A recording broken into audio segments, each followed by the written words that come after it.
Bonjour, j'espère que vous allez bien. Aujourd'hui, on va aborder la dernière partie dédiée à l'implémentation d'un graphe satellite Arduino. Donc, on va étudier un exemple de la commande de l'allumage de deux lampes en utilisant la carte Arduino. Donc, l'objectif sera d'étudier l'exemple de A à Z. Autrement dit, donc, on va commencer du cahier de charge, puis on va terminer par l'implémentation avec la carte Arduino.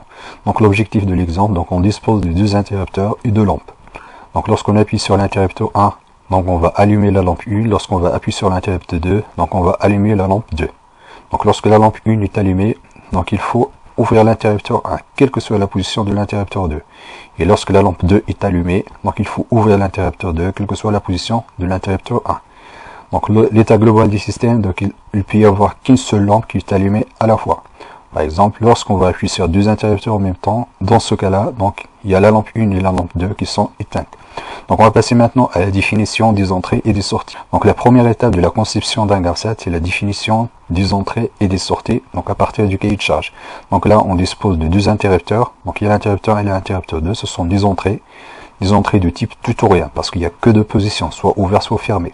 Donc on va nommer I1 et I2, puis on va câbler avec la carte Arduino dans le pin D2 et D3. Ensuite, donc on va utiliser le tableau d'entrée input 0 et input 1. Concernant les sorties, donc on a deux sorties, on a deux lampes. Donc il y a la lampe 1 et la lampe 2. On va utiliser 2 pour le contrôle des deux sorties. On va passer maintenant au schéma de câblage. Donc là, pour le câblage des interrupteurs, donc on va utiliser les pins D2 et D3. Donc on va utiliser une résistance de 10K vers la masse, donc pour le forçage à 0 au moment de l'ouverture de I1 et I2. Donc lorsque l'interrupteur I1 ou bien I2 sont ouverts, dans ce cas-là, le D2, donc il voit la masse, donc c'est 0. Donc lorsqu'on va appuyer sur E1, donc là on va envoyer 5 volts. Donc ensuite, donc là on a deux charges. Donc pour définir quelle structure qu'on va utiliser pour la commande de la charge, donc là on a une charge tutorien monophasée. Une lampe, c'est une charge tutorien monophasée, c'est-à-dire soit la lampe est allumée ou bien soit la lampe est éteinte. Donc pour la commande de l'allumage de la lampe, donc on va se baser sur la puissance, donc la consommation de la lampe. Donc souvent la consommation de lampe c'est quelques centaines de watts, voire quelques dizaines de watts. Dans ce cas-là, une carte relais est suffisante.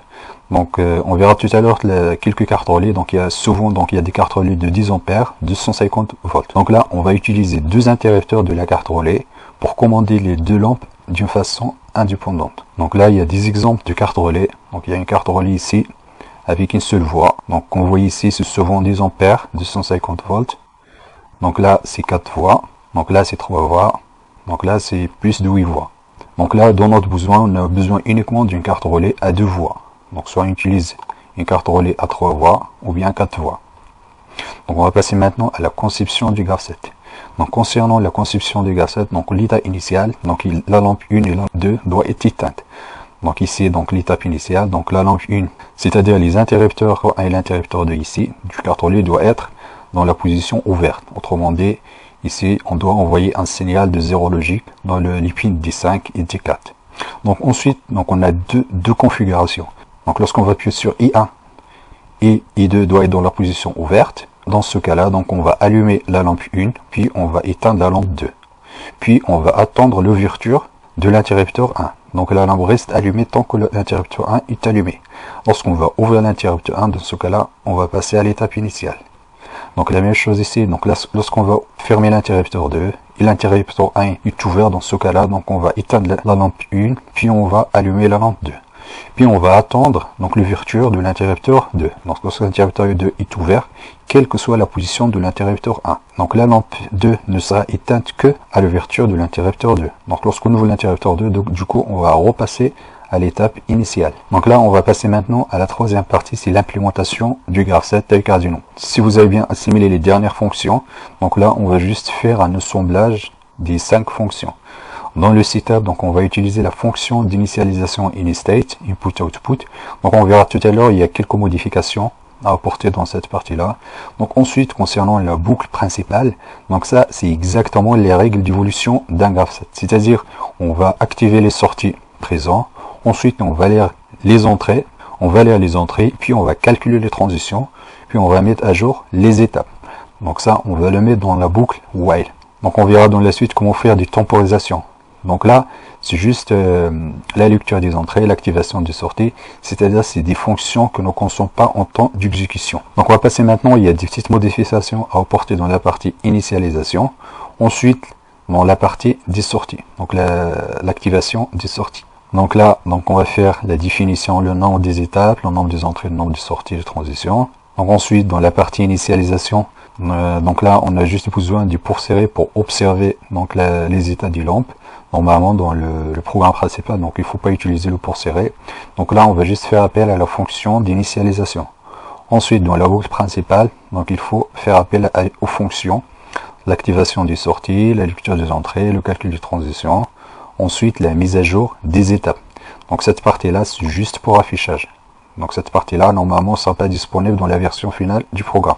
Donc là, concernant le calcul de transition, donc le calcul, donc on va nommer les transitions, ça c'est la transition 0, la transition 1, la transition 2, la transition 3. Donc ensuite, on va faire la partie initialisation. Donc c'est exactement pareil, c'est juste cette partie-là. Donc il faut bien ajouter l'initialisation du pin. Donc là, donc il y a le pin 2 et le pin 3, ce sont des entrées pour nous. Donc il faut bien initialiser les pins 2 et pin 3 comme entrée.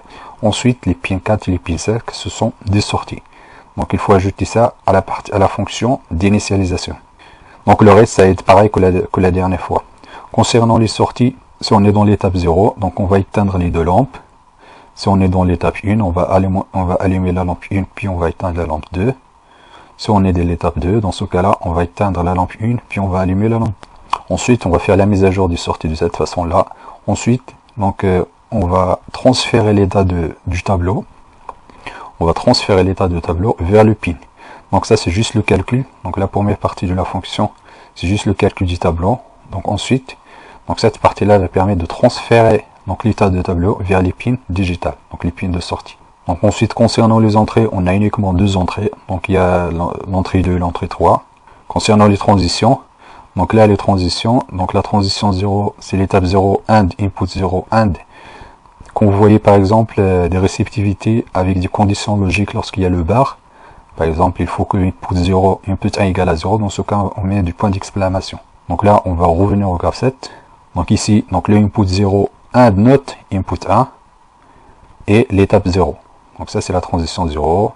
Donc la transition 1 c'est not input 0 AND étape 1, etc. Donc on va faire la même chose pour toutes les transitions. Concernant les étapes, si on est dans l'étape initiale, donc la transition 0, donc on active l'étape 1, puis on va désactiver l'étape 0. Puis si on est dans la transition 1, on va activer l'étape 0, puis on va désactiver l'étape 1, etc. Donc si vous avez des idées de projets que vous avez envie de réaliser avec la carte Arduino, donc n'hésitez pas à le mettre en commentaire. Donc on va continuer. Donc le premier projet sera dédié au système de remplissage automatique d'un réservoir. Ça peut être un réservoir, ça peut être également une piscine. Donc le système sera identique. Donc on va utiliser une carte relais avec une logique négative, c'est-à-dire les interrupteurs. Donc pour ouvrir l'interrupteur, donc il faut envoyer un 0 logique. Dans ce cas-là, donc on va inverser les sorties. Donc on va mettre le not output 0 et not output 1. Donc pour la commande de la carte relais avec une logique négative.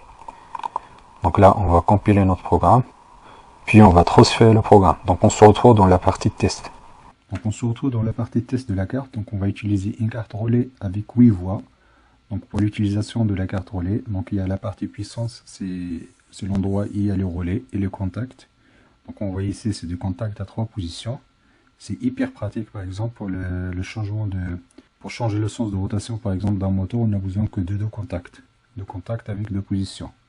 Concernant la partie commande, donc il a besoin d'une alimentation de 0,5 volts. Donc ensuite ici c'est 2 optocoupleurs donc pour l'isolation galvanique. Donc ici c'est une commande tension avec une tension de 0,5 volts. Donc on envoie un signal 0,5 volts, puis on va commander donc l'ouverture bien la fermeture du relais d'une façon indépendante. Donc là on va juste utiliser les deux entrées là. Donc il faut bien faire attention, donc là c'est du carte relais avec une logique négative. Donc autrement dit, pour changer la position ici du contact, donc le contact ici, donc là, le petit interrupteur là il est fermé. Pour le faire basculer en bas, donc il faut passer un 0 logique ici, etc. Donc il faut bien faire attention entre la logique positive et la logique négative. Donc là, donc ici, donc j'ai câblé les sorties avec avec les cartes relais.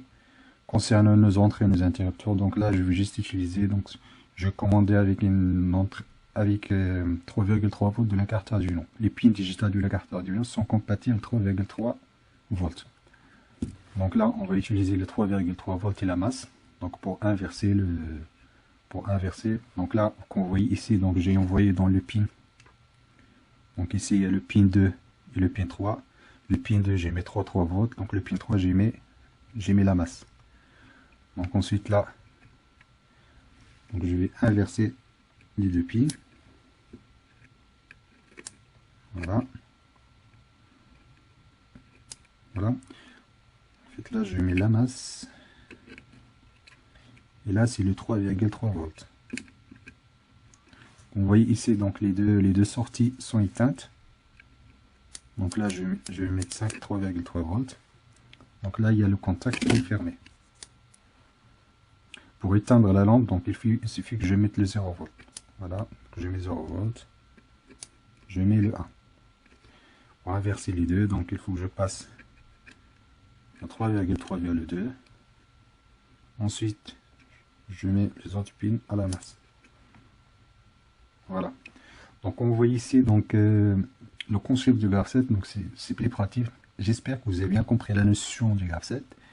Et on verra à travers des applications d'autres projets qui sont très intéressants. Là, c'est juste une application pour la commande de l'allumage du lampe. Donc, on verra dans d'autres projets donc, la notion de temporisation, la notion du comptage, de temporisation, etc.